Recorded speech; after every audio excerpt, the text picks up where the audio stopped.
So it's an absolute delight to be with you here today, and it's an honor to have Stephen invite me to be your guest speaker on a really special and auspicious Sunday for you. 165 years. It's quite an amazing accomplishment, actually. 1853, I think, is that when you started as a Methodist congregation, and you're continuing from what I see and understand to be a vibrant, alive, warm, and welcoming congregation here in the heart of Dartmouth.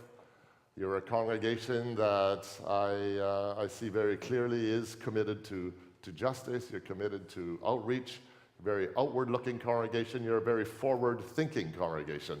And for that, I say the Spirit in me honors the Spirit in you. Blessings upon you. Now, I just want to take a moment to digress for just a second, because I know that alive, vibrant congregations so often can rise and fall on the quality of their leadership, both their lay leaders and their hired and professional leaders throughout the years. And I gather you've had a lot of wonderful leadership over the years in order that you are here being this vibrant and dynamic congregation today.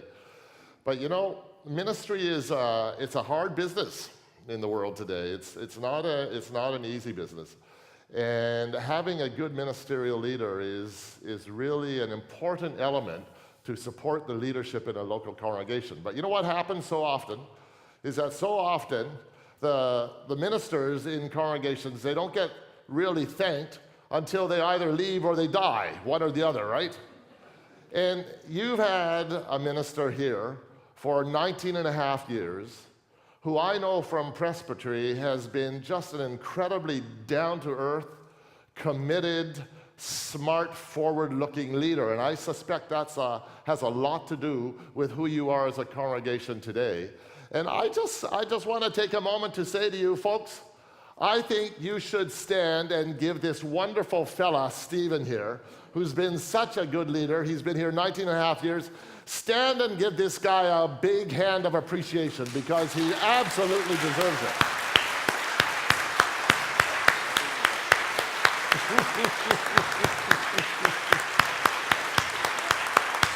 Stand up.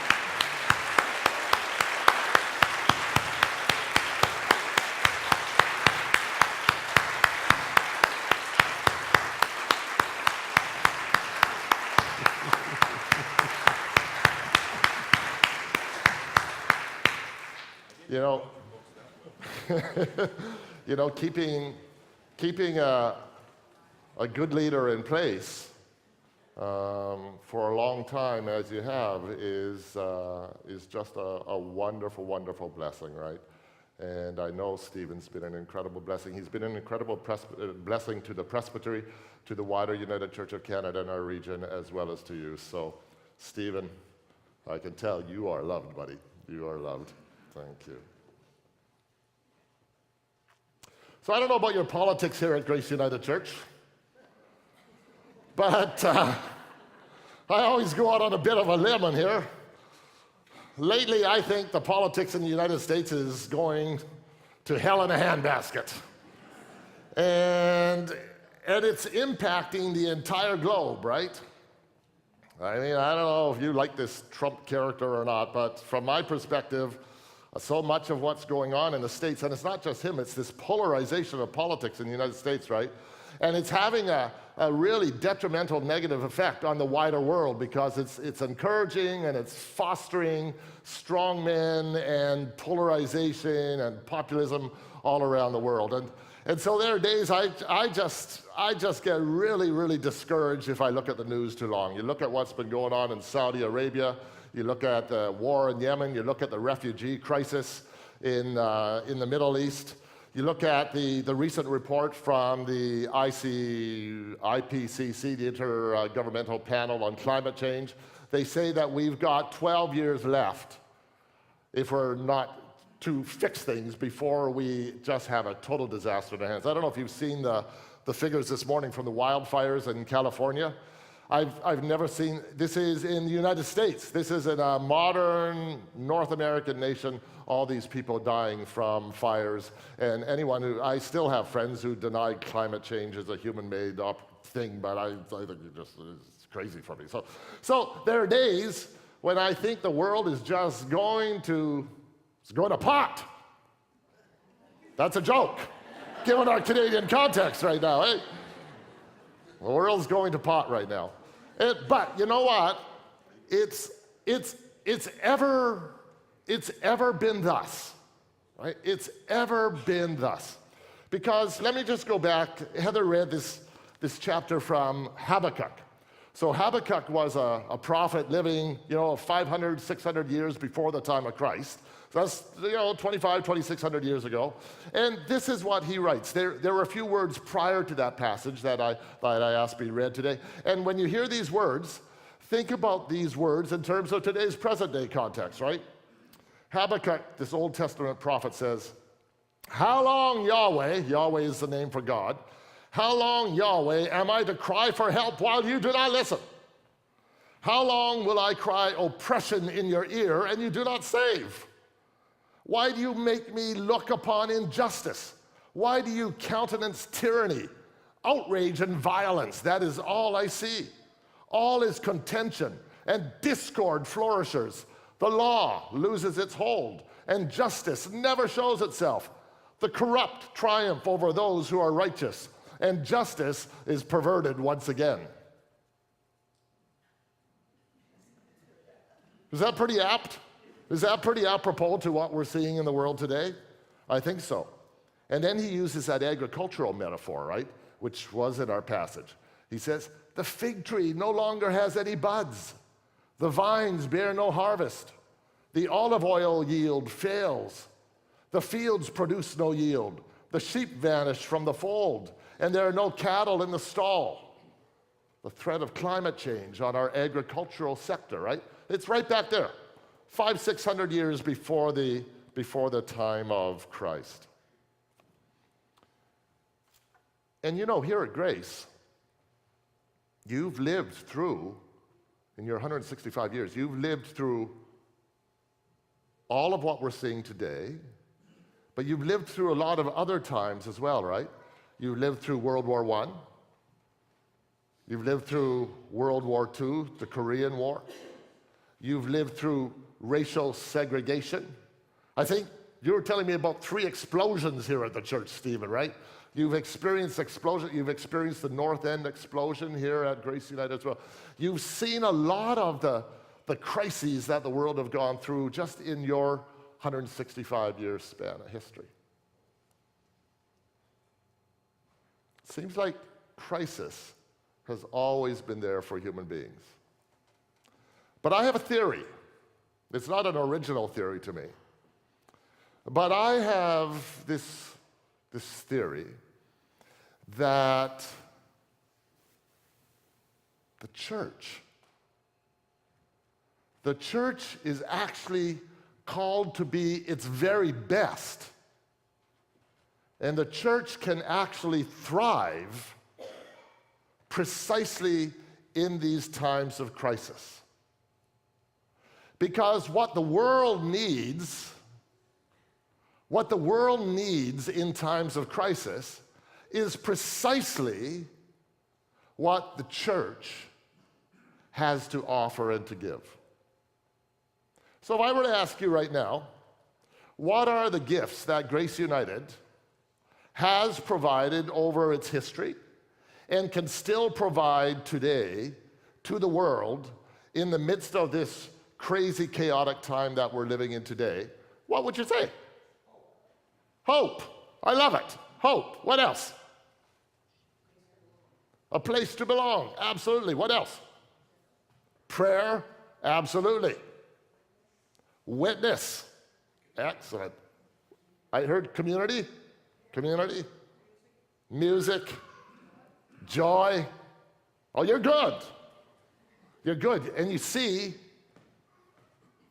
my theory is that when you recognize that these are the gifts the world so profoundly needs, that's also what sustains and strengthens your actual community, because in the process of serving those needs, you engage with the world and they come and be part of the community, and that's what makes you strong. So let me share with you my list, okay? So my list is none other than your list, okay? And I would say to you that the first thing the world needs in times of crisis, as we're going through today, is faith. And what do I mean by faith? When I talk about faith, I mean it's this sense of trust that we have that we are not alone as human beings in a dark, cold, random universe. Okay? When you believe that we human beings just evolved from primates as a result of random forces in the universe, the Big Bang, the explosion, it's all random, there's no meaning or significance to it, then you start to believe after a while, we human beings are toast. That's another joke, right? We human beings are toast, right? We human beings are toast if we're trying to solve our problems on our own and the problems just seem to get worse and worse. But the fact of the matter is, and what the Bible always proclaims, what the prophets proclaimed, what Jesus profoundly proclaims, is we do not live in a cold, random, empty universe. That the actual reality of our lives, where is God, my friends? God is right here. In fact, all of this reality that we live in fact, every single atom and molecule that is part of creation is actually part of the incarnate body of God. That God is present in the midst of all of this. And that's why, as my former congregation knows, and Kim and Paulin are here today, and it's lovely to see you both, we have a blessing in our church. And I'm going to invite you to do that with one another right now, right? You put your hands together like this, and you turn to your neighbor, turn to somebody, and it's even better if it's somebody you don't know, but it doesn't matter if it's somebody you do know. Turn and look at somebody, put your hands together. Don't feel shy. Come on, you two, put your hands together and take a look at each other. And what I want you to do is to, when you're looking in each other's eyes, to recognize you're not just looking at some other separate individual human being, you're looking at a human being who is an expression of the power and the being of God, right? That's what Stephen and I are. It's what every single one of you are. We are expressions of the life, the power, the love, the presence of God. And so as you look into one another's eyes, say, the Spirit in me honors the Spirit in you. Spirit in me honors the Spirit in you, Stephen. When we learn to see the presence of God in one another, and when we learn to see the presence of God incarnate in all creation, that then begins to chip away at and just take away that undercurrent of hopelessness we feel, because this whole business of transforming creation doesn't just belong to us as these human beings who are lost and alone in the universe. It belongs to us human beings as expressions of the life of God. Jesus says, remain in me and I shall remain in you. What he's really saying is recognize that you are part of the life of God. And then God will shine through your lives, okay? When we feel that and when we see that profoundly, it empowers us. It makes us feel so much stronger. And then we lose that sense of hopelessness that is so often present in the world and that undercuts any capacity we have to create the justice and the joy that we're looking for in the world. And that leads me to my second ingredient that the church has to provide to the world in today's age and age, in times of crisis like that. And it's a gentleman over here said, and that gift is hope. Okay. Let me, how many of you were around in 1968? Very good, very good, very good. So I said this I said this I was doing some research some time ago on this, and I was reviewing the year 1968. And if you turn your memories back to 1968, I want you to remember what was going on in 1968. Just think back what happened in 1968. Robert Kennedy and Martin Luther King were both assassinated, right? American cities went up in flames as a result of interracial riots and segregation, right? In the Vietnam War, remember what happened?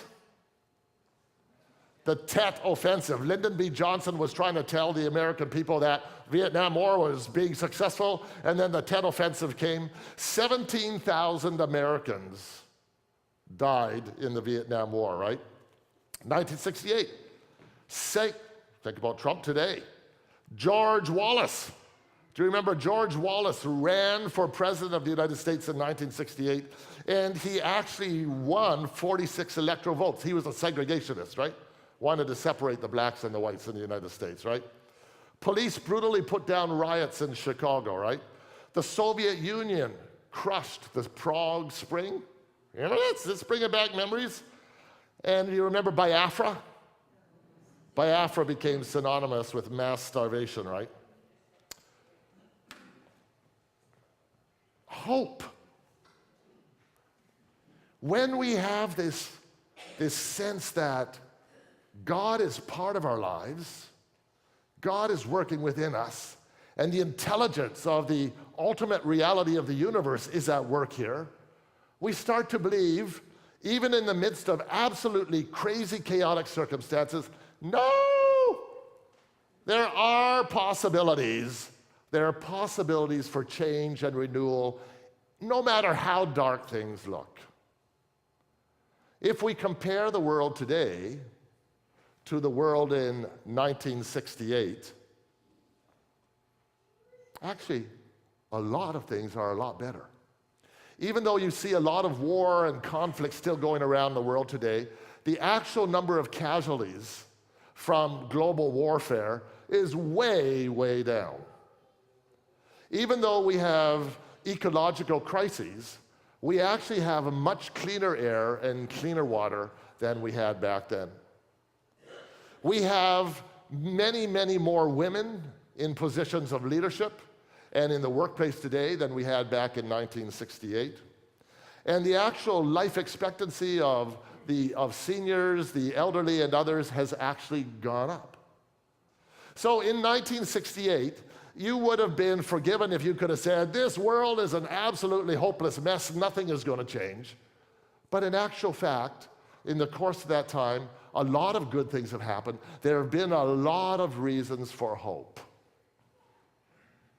Hope is the thing that we have to continue to proclaim to the world. That if we continue to be open to the divine intelligence and the power and the force and the love that is at the heart of the universe, hope is warranted. New possibilities, the whole matrix of creation, the whole matrix of reality from a quantum perspective is filled with an infinity of possibilities. And there's all sorts of possibilities for good things that can emerge out of this time as well. Third thing that the church has to offer to the world in today's day and age. What the world needs now is love, sweet love. It's the only thing that there's just too little of. What the world needs now is love, sweet love. No, not just for some, but for everyone.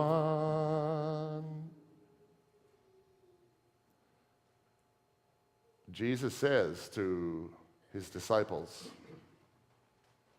abide in my love, and know that my love will always be with you. And may my love shine through you to be a blessing to one another.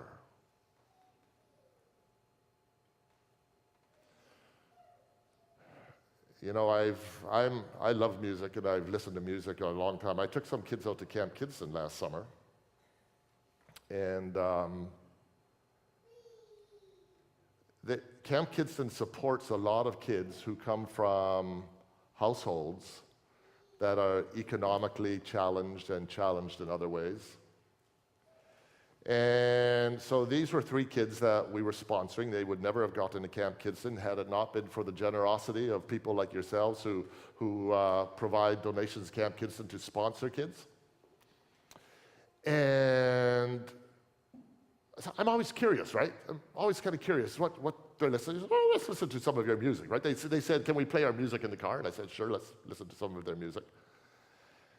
And the music that they put on, like the music that I just sang and that I listened to in the 60s and the 70s, I'm dating myself here, but it was all about love. Love was the theme in all of our music, right?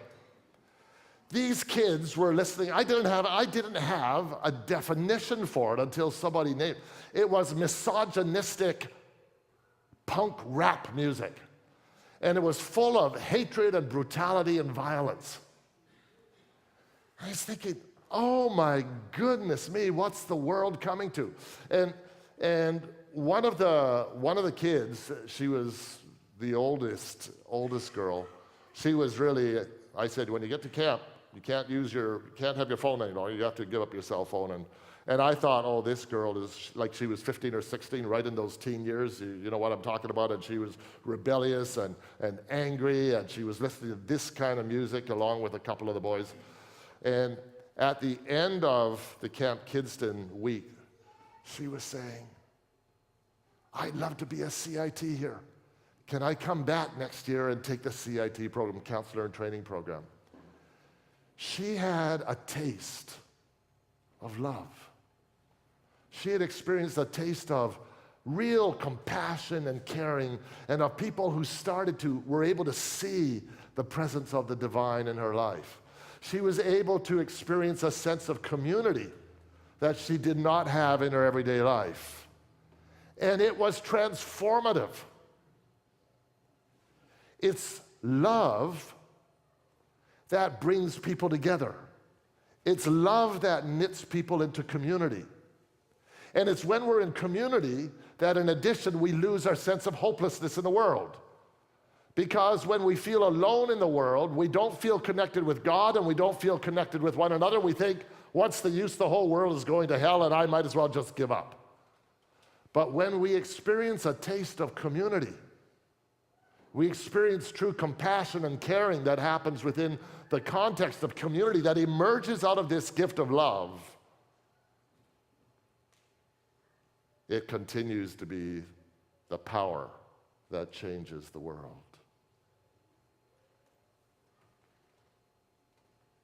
The final gift I want to name for you is the one that the choir you sang so beautifully about.